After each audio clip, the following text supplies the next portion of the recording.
Ayan mga kapanay, ngayong araw pala ay mamamalengke ako. Bibili ako ng baka, buto-buto. Gusto kong magsinigang at masama pakiramdam ko eh. Sinisipon ako, masama pakiramdam ko kahapon pa. Kaya gusto kong magsinigang o kaya nilagang baka na buto-buto. Ayan. Makikita nyo na iba itsura ko. Tapos may nagsasabi kasi na patingin daw kung paano ko isuot yung burka.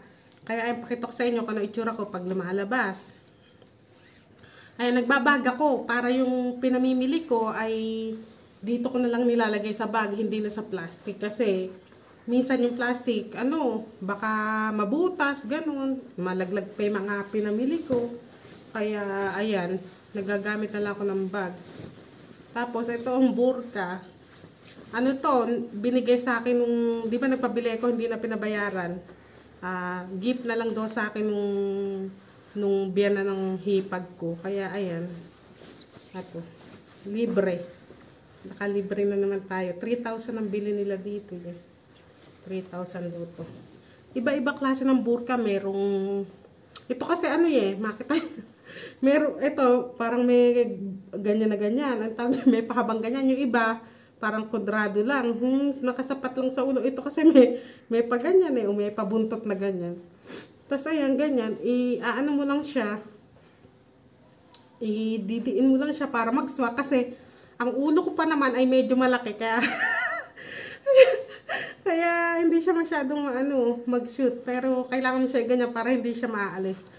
Ayan, ganyan itsura ko pag umaalis. Ayan, ganyan. Tapos nakasapatos lang ako, kasi diba naka-scooter ako pagka bumibili.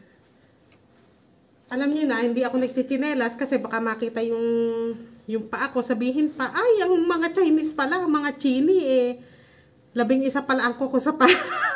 Kaya ang ginagawa ko ay nakashoes ako pag nag-scooter, saka para mas madali ba? Diba? Hassle din pag nakachinelas. Tapos ayan, pag gusto mo na maipakita pag mukha mo, pwede rin naman. Ay, gaganyan mo lang siya. Tara! Ganyan lang, para, bulaga! Sama talaga pakiramdam ko, pero kaya ko yan. Bibili lang naman ako ng baka. Kaya ko yan. Malapit lang naman. Mga 5 minutes lang dito ang layo Ang presyo pala ng baka ngayon dito, ang kilo ay 950 rupees. Divide nyo sa 5. Kulang 200, ang kilo ng baka rito. Mura ang baka rito. Sa Pinas, magkano na ba ang baka dito? Kulang 200 lang ang kilo sa peso. Ang manok dito, 700 rupees na yata. Basta divide 5. Medyo mahal. Ay, hindi. 100 plus lang, mga 140, ganyan kilo. Mura pa rin dito kaysa sa Pinas. Kasi, di ba, baka, 200, kulang 200 lang ang kilo. O yan, ganyan. Mata lang ang sa akin. Alam niyo ba, natatawa ako pag naka-scooter ako. May nagbibideo sa akin minsan. Yung sa sasakyan, binibideo ako. Siguro kasi madalang sila makakita nga ng babae at saka dito sa lugar nga ng asawa ko, ako pa lang yata ang may scooter. Kasi small city, parang village na rin. Kaya hindi tulad sa ibang city kasi may scooter na. Tapos may mga babae doon na nagmumotor na rin sila, gano'n, nakakalabas sila ng nagmumotor. Dito kasi sa lugar ng asawa ko, ay ala pang mga babae nagmumotor. Sabi nga ng bayaw ko, kasi pag nagpupunta kami Multan, kasi city rin ang Multan sasabihin niya, tingnan mo dito, Bobby, mga open-minded na medyo open-minded na yung mga tao. Tingnan mo, ang daing babaeng nagmumotor. Nung nagpunta kasi kami, di ba nag-mall kami, 3 beses yata ako nakakita ng babae na nagmumotor. Ganun. Tas, oo nga, sabi ko. Tapos, ayan, sa atin, ikaw lang yata lumalabas. Nung naka-scooter, oo, sabi ko. Tapos, ayun, okay lang sa kanila na ako yung lumalabas.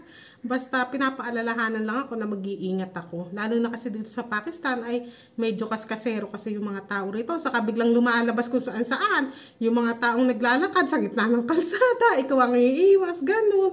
Basta makikita nyo rin yan pag nag-scooter na ako. Hindi pa kasi ako nakakabili ng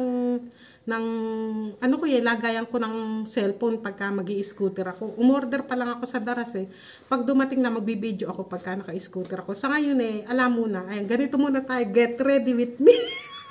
Ang itsura ko, masama pakiramdam ko talaga, kaya ganyan itsura ko. Saka walang kaayos-ayos, kahit na, lipstick. Kaya, kasi hindi na ako nag-lipstick kasi nakaganyan lang naman ako. Magli-lipstick ka pa ba? Mag-aayos ka pa. Ganyan lang. Nagpunta ka akong bangko, nakaganito ako, nakaburka, hindi ako nakilala nung, may mga kakilala kasi asawa ko sa bangko, di ba? Hindi ako nakilala na ako, tapos nung pinakita kay card na asawa ko, Adilbay, sabi nila.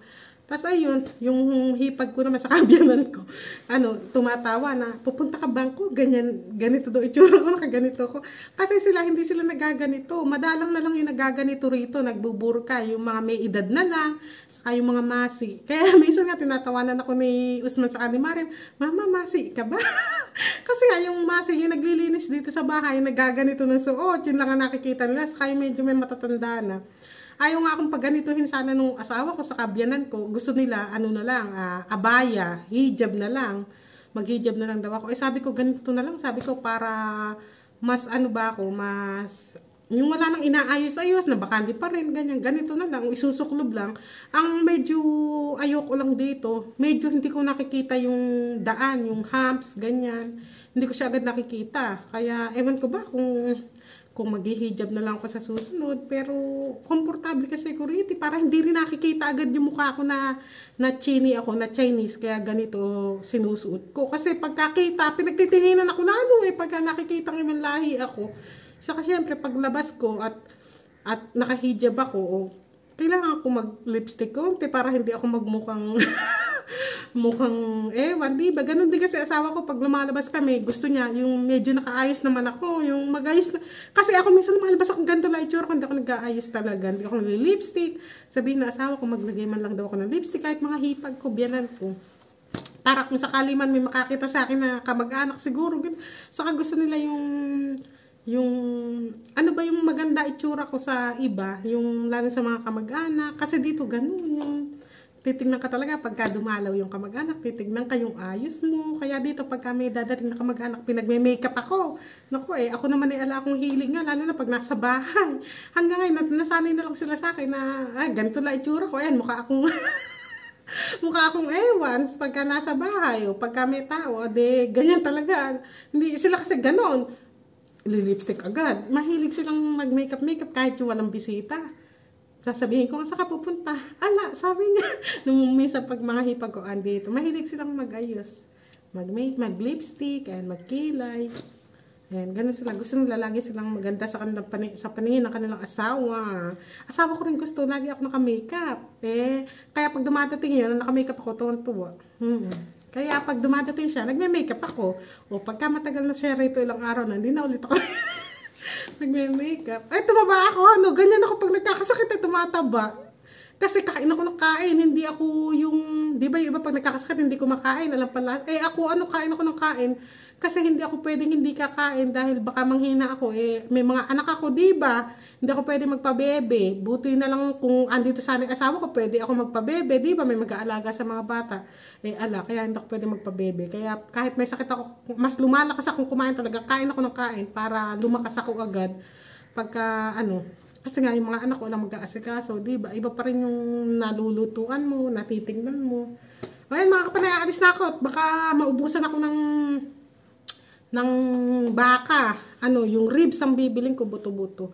O sige mga kapanay, babush!